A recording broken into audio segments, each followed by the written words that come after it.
first thing, like it's pretty obvious for anyone who sells on Amazon to go, well, duh, they need more product images, right?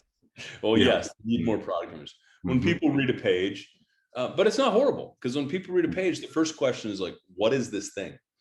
What's second, though, is notice how much space is given to the image versus that Ziploc bag, right? If all your images are sufficient pixel quality, you'll actually get half the available product screen between the edge of the window and the buy box, right? So this seller, because they uploaded a lower density, lower quality image, are not helping themselves. Well, that's a super easy fix, right? Instead of making customers zoom, just upload a bigger image, and you'll get half the page, right? Now this title, this title's a little cleaner. It's interesting. They're testing, or they look like they're using pipe separators, right, to really highlight, here's the brand, here's the thing, here's a little more detail, or here's the selling feature. So that's a pretty clean thing. And they're only using 3 lines. And I see that a lot, where people put a lot in the title, but what happens when you do that is you're shoving content down below the screen.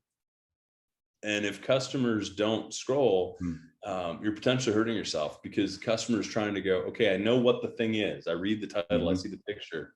The next thing they're trying to answer is it the one for me? Right?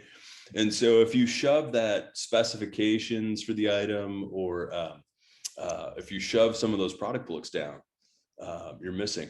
Now, I want to go back and pick a different one from search that has a little more than this. This is pretty easy to fix. Yeah. So in this one, do you think the